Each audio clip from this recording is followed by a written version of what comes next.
Hey guys, welcome back. In today's video, I'm going to show you the top 10 tools and features in Photoshop that I use for my car photos. So let's get started.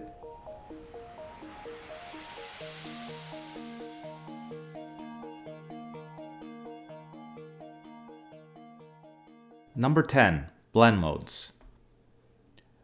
So essentially what blend modes do is they offer different ways for a layer to interact or blend with the layers below it. Blend modes are located in the layers panel up here, and you can toggle right through all of them as you hover. So this is actually a new feature that CC 2019 released, where in prior versions you kind of had to click on every single layer and every single option to see what it actually looked like. With the new version, you can actually scroll right through past each blend mode, and it kind of shows you a preview of what it's going to look like. I'm not going to get into detail as to what every single blend mode does. What I'm going to do is leave a link to a website that explains one in great detail. But what I'm going to show you guys is a couple examples of how I used blend modes in the past.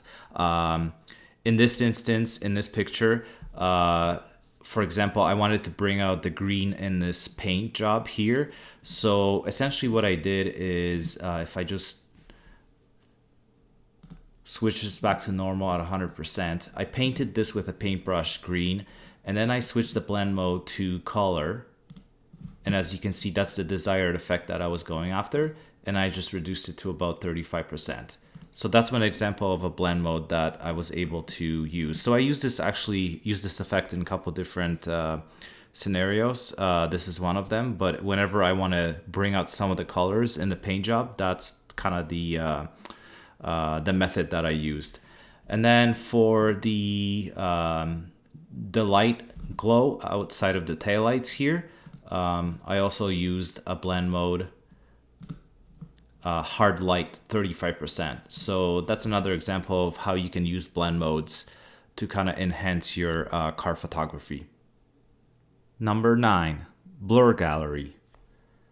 So essentially blur gallery, what it allows you to do is simulate a static shot to make it look like it's moving. And if we go up to blur gallery up here, under filter, blur gallery, you can actually do a spin blur, which allows you to simulate motion on the wheels.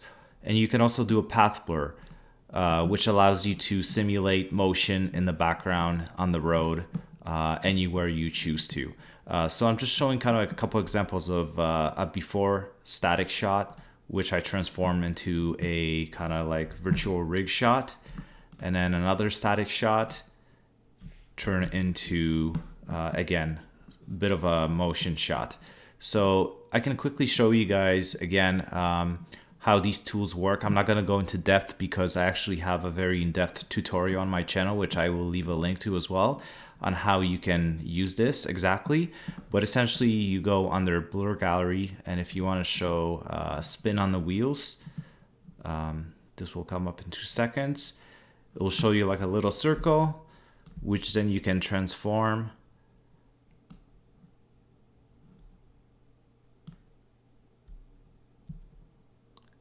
You can freeform transform, or you can transform it proportionally. You can adjust the actual diameter of the blur as well inside the circle.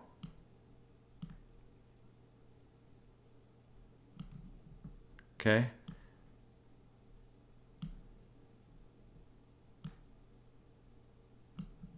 You can actually, there's an inner circle here which allows you to adjust the speed of the spin as well. So that's pretty cool. Just hit enter on that. So that's the spin blur. Again, you normally wouldn't be doing all on one layer. You would split it up. But again, I'm not going to go into detail because there's another tutorial that I have which goes step by step as to how you are supposed to do it properly.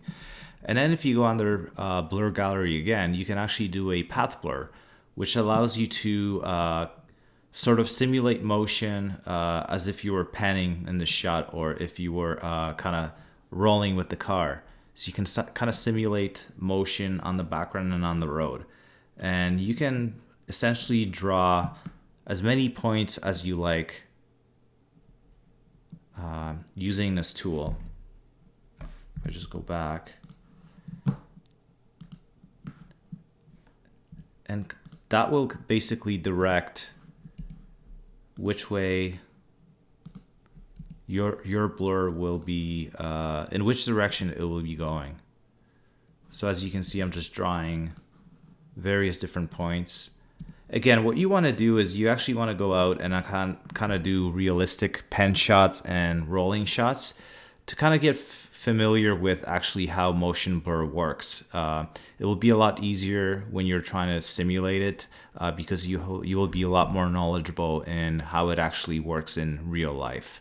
But essentially, if I hit enter, it gives you an idea of how it actually works.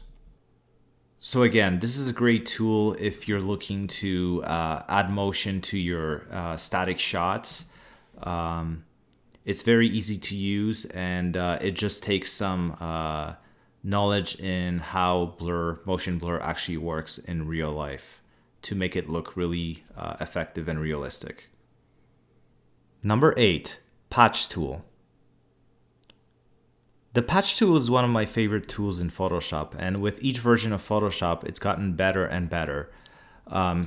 Essentially, I use it to get rid of blemishes and distractions in my photographs, primarily usually in the paint job with reflections. The patch tool is located right underneath the eyedropper tool, and there's two different ways of using it, under source or destination. I usually just use it under source, but I will show you guys two different ways of using it. So with source, you essentially just drag over top of whatever object you want to get rid of, and then drag that selection away over part that you kind of want to clone. It does take some time to get used to, but it is a very seamless and fast tool. So as you can see, it does a pretty good job at actually getting rid of the unwanted distractions. So that's the way one way to use it. And then if you click destination, what you can do is actually select the part that you're going to be using to clone over top of the selection that you want to get rid of. So drag that and move it to here. I rarely use this one. I actually prefer using the source one. I find it to be a little bit more intuitive and fast.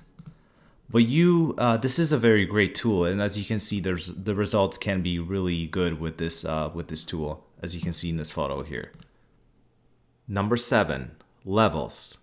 So I use this tool, I would rather say feature, quite often in Photoshop as well, to adjust the total black, total white, and midtones in the image as well. It's quite useful when I'm making just minor adjustments to the image after I bring it in from Lightroom, after I do other things to it. So essentially what you usually do is go under this little circle here, and you just hit levels, and it pops up here. So you just double click on this little thing here, and it shows up a little histogram here. So this left little handle here, the black one, is your blacks.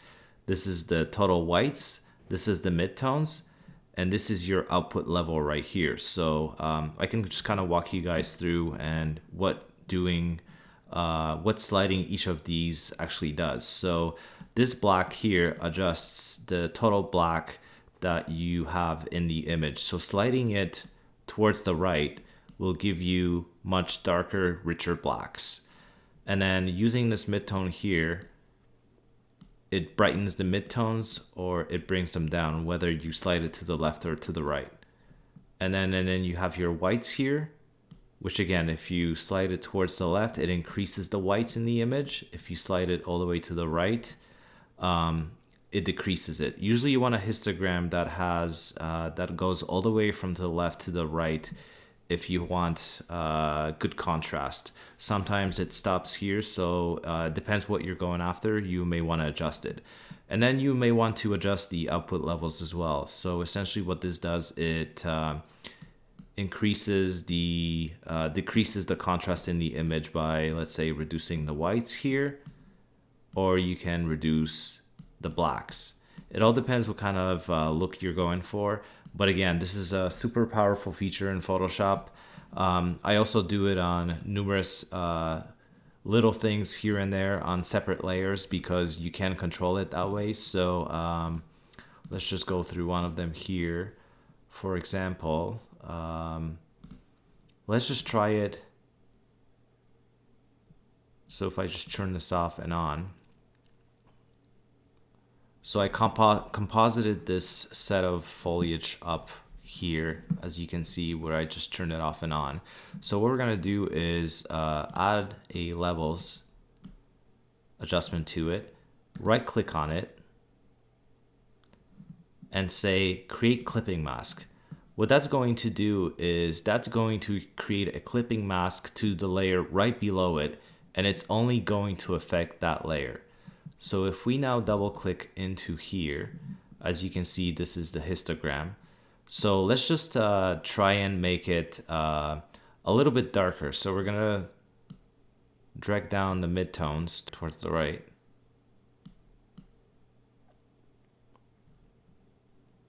Again, this is not the look that I'm going for. I'm just kind of showing you guys. Let's bring up the blacks. Okay. And then maybe bring up the whites just a little bit. So you can make some drastic changes to any component on any layer of the image. And again, it's non-destructive, so you can go back and change it down the road if you like. Number 6, dodge and burn tool. I use the dodge and burn tool quite a lot in my retouching and my car photography. It really accentuates the highlights and the shadows in the car and the surrounding areas. It's located right here, and the burn tool, what it does is it darkens the areas of the photograph by either tackling the shadows, midtones, or highlights. And then the dodge tool can lighten areas of the photo by, again, you can target midtone, shadows, and highlights. And it does add a more dramatic feel to the photograph, adds contrast as well. You just have to be careful how to use it because you never want to overdo it. Technically, it shouldn't affect the hue and saturation, but if you keep brushing it over, it might actually affect some of the pixels in terms of saturation. So what I usually do is I reduce it to about maybe 10%, and then I just brush away slowly the areas that I want affected. As you can see, it does work quite nice. It just takes quite a lot of trial and error. And again, you want to make sure you don't overdo it because it can look pretty bad. So right now I'm just using the dodge tool to kind of bring out some of the highlights.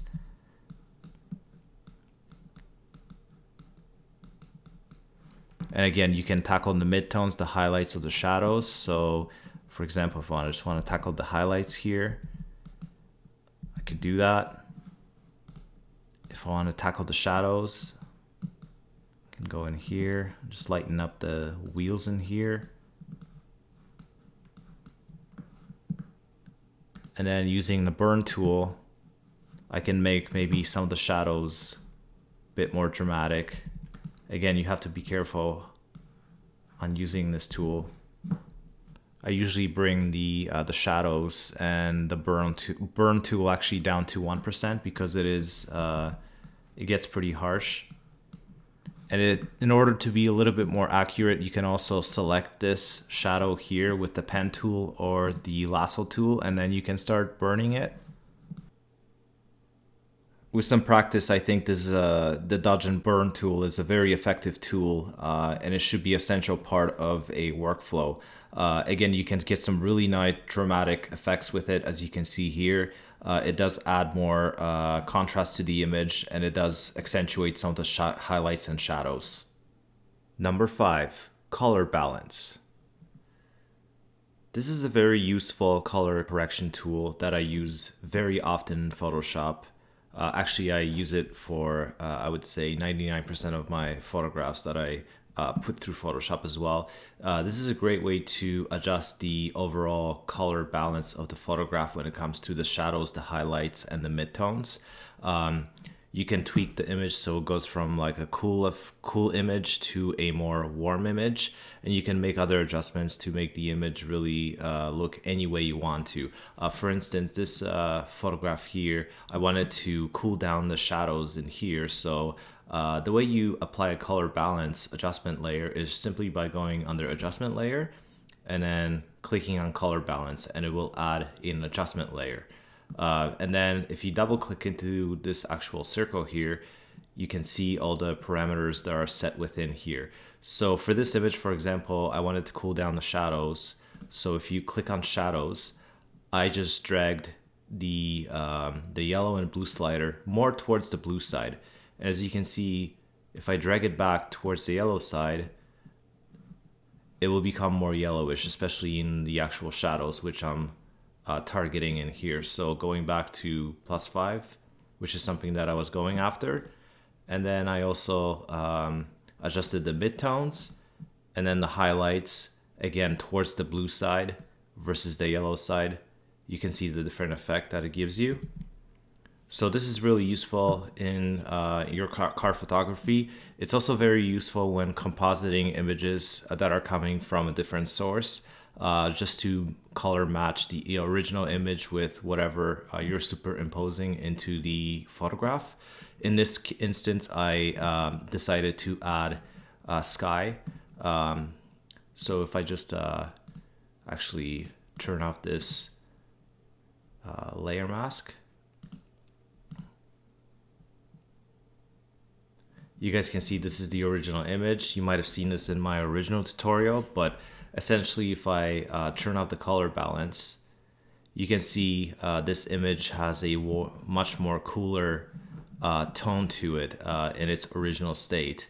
And then if I turn back on the layer mask, in my opinion, it didn't really match. It was a little bit too blue, so I decided to apply a color balance to it. And again, it was just dragging the midtones towards the red, a bit towards the greens and the yellows. And then I also adjusted the shadows and the highlights. So again, the color balance feature is one of my most common used features in Photoshop when it comes to color corrections, and I highly recommend using this. Number 4, Clone and Stamp tool. Again, this is a very useful tool in Photoshop when it comes to removing blemishes and unwanted objects. It's something that I use in almost all of my photographs because there's always something that I like to remove from the photograph just to clean it up a little bit. So again, this tool is super intuitive and easy to use. I use it in conjunction with the patch tool as well. But both of these tools work a little bit differently, but you can get similar effects from them. So the Clone and Stamp tool is located just here. And essentially what you do is you hit Option and Alt and then and click on your mouse to get the source that you want to clone. So for example, if we wanted to get rid of this lamp here, I would click on the sky right beside it. And if you right click on your mouse, you can actually adjust the brush size of it as well. So let's just say I want to get rid of this lamp. So I click on the source right beside it by holding down Alt Option, depending on if you're PC or Mac, and then start painting in. As you can see, the source, the cross beside it, is moving along with the actual brush right now. So you can see because I brushed, I kind of selected a source that's close to the actual object. That's why it showed up again. So you can kind of work your way down because you can see where it's picking up the source from. Okay, if I just go back a couple times, what you can also do is you can actually rotate the actual source. So let's just say I wanted to select this source again by clicking down Alt or Option and clicking down on it. And I have the selection here. If I wanted to make the source rotated let's say on a 90-degree angle, what I would do is go under clone source, and then I can adjust the angle of the actual source right in here. So if I go back now, you can see how the angle changed. And so to kind of quickly make those changes on the fly, all you have to do is hold down shift and then move the arrow keys on the keyboard.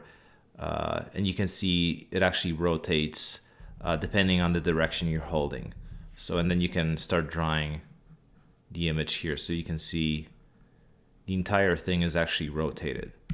So let's just go back for a second. So you can make all these changes on the actual original layer, or what you can do is you can create a new layer, a blank layer, and then with the clone source, clone and stem tool selected, you can actually select what is going to be affecting. So you can affect the current layer, you can affect current and below. So let's just try current and below, and I have this layer selected. Let's just copy this, and it's still rotated. Let's just try it anyways. So anyways, I cloned this source here, but it's actually on this layer. So if I turn it off, it's not affecting the original image. So that's pretty cool. So again, this is a pretty useful tool. Like you can see, if I just, oh, it's still rotated, but if I just go back to clone source, reset the angle, or you can just click this little button here. And again, you just have to basically work your way down, have a little patience, and just get rid of all those little blemishes. But again, very important tool, very easy to use, so I highly recommend it. Number 3, camera raw filter. So I would normally not put this feature on the list, but since we're just speaking about Photoshop strictly, and if you are one of the people that actually just uses Photoshop or only has access to Photoshop, then I would really highly recommend this feature here. It really allows you to make some great adjustments to the overall image that can have drastic differences. You can really transform the image as far as just adjusting the highlights, the shadows, everything pretty much that you can do in the basic adjustments in Lightroom, you can do in Photoshop in here to the raw image. So what you do is, I usually just transform, let's just unlock this layer here. What I first usually do is convert the actual layer to a smart object. That way, when I apply the camera raw filter, it's applied as a non-destructible adjustment layer. So if you go under filter, camera raw filter, I'm just gonna make some basic adjustments in here and show you guys how much of a difference it can make. So let's just make some quick adjustments in here. So let's just bring the temperature down towards the warmer side to about 20. Let's bring down the highlights, just maybe all the way so you can see some of the details in the sky. Let's bring up the shadows. And as you can see, I'm really regaining a lot of the details in the car in here without losing any quality, because again, I'm using a raw file, which obviously helps a lot. Let's just bring down the blacks to about -25, bring up the shadows a little more, maybe to about 65. Leave the whites as is maybe. Let's bring up the clarity to maybe 10. Dehaze 2. Bring down the vibrance here. Maybe just adjust the color balance again. Okay, so if I hit OK, it's going to apply it. And as you can see, I applied it as a smart filter. So I can actually turn it on and off without actually affecting the original image. So let's just see how much of a difference it actually makes. So you can see it's a very drastic difference. I was able to do this in literally less than 5 minutes with just some minor adjustments. So it is a really powerful tool, and I do really highly recommend it. Number 2, pen tool. This, in my opinion, is one of the most important tools in Photoshop that that you will have to get to know and you will have to master at some point. Just when it comes to editing or compositing, whatever you're doing, this is a must. It's going to save you tons of time. Instead of using the lasso tool, the pen tool is way more accurate and it is non-destructive. So I can show you guys really quickly what I mean by that. So instead of using the lasso tool, which essentially you can select an object, okay? But once you make that selection, you can't really adjust it too much without going back and redoing it. So the pen tool allows you to draw anchor points. So as you're drawing, you can drag and you can make any sort of shape that you like, as many anchor points as you like. It's super precise. Okay, if you hit Alt, you can keep adding more anchor points. If you want to go back, you can add more. So again, hit Alt or Option, depending if you're Mac or PC. I'm not doing a great job right now, but trying to show you guys. It is very, like I said, you can draw really any shape you like. Okay. So I'm just going to show you guys the after. So essentially, once you cut this out, especially if you're compositing, it's going to be crucial to have that kind of clipping path so you can use it later down the road. If you want to make any adjustments to the actual car or anything outside of the car, or anything that you may have clipped out. So in this case scenario, I saved that path. You can see it here. If I click on it, I can actually adjust the little anchor points. Okay, and this is super important because this is a composite, so the car had to be cut out very precisely inside the wheels, outside of the car. But again, if let's just say I wanted to add a new adjustment layer, and let's just add a photo filter. This is gonna look kind of bad. Okay, let's just add a red color filter. Let's really amplify it so you guys can see the difference. Okay. So if I hold down Command and I click on this path, you can see it makes a selection out of the path. What I can do now is I can, using the brush tool and the color black, I can start brushing out the layer mask above it. So you can get really precise with the selections that you have because of the pen tool. Okay, so no longer is it affecting the actual car, just the background behind it. Okay, if I double click in here and hit invert, it will reverse the actual selection. Let's just close that off. But again, this is a super powerful tool, and in my opinion, this is one of the first tools in Photoshop that one should really master and focus on when it comes to editing. Number 1, layer mask. So guys, we've come to the number 1 feature that I use in Photoshop. I use this every single time I edit anything in Photoshop when it comes to my car photography. And this is the layer mask. In my opinion, this is a must when it comes to editing. It will give you so much flexibility. You will have to use this essentially anytime you're editing, especially when it comes to stacking multiple layers, hiding different things, showing different things, doing composites. It's just so handy to use, and I'm going to show you guys how to go about using it essentially. So in this example, I took a shot of a Jaguar F-Type. I did it on a tripod, and I was using a polarizing filter to cut out some of the reflections. Obviously, as you guys probably know, a polarizing filter usually doesn't hit the entire car right away. So what I did is I took 2 exposures, one with the the polarizing filter hitting the top of the car. As you can see, it's cutting reflections here. And then one exposure with the polarizing filter hitting the side of the car. So what I want to do is blend those two layers together. So one is showing through the other, so they're combined together, so I get the best of both worlds here.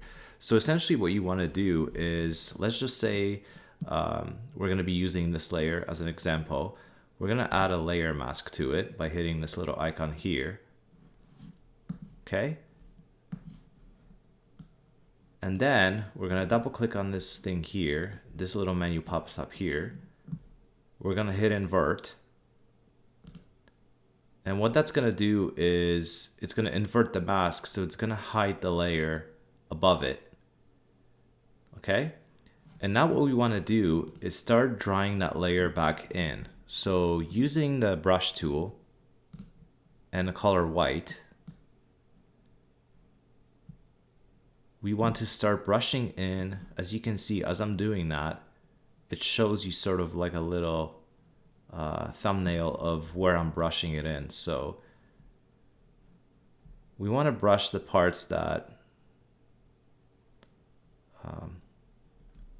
where the reflections on the car were cut down just a little bit. They weren't totally effective, but they were a little better.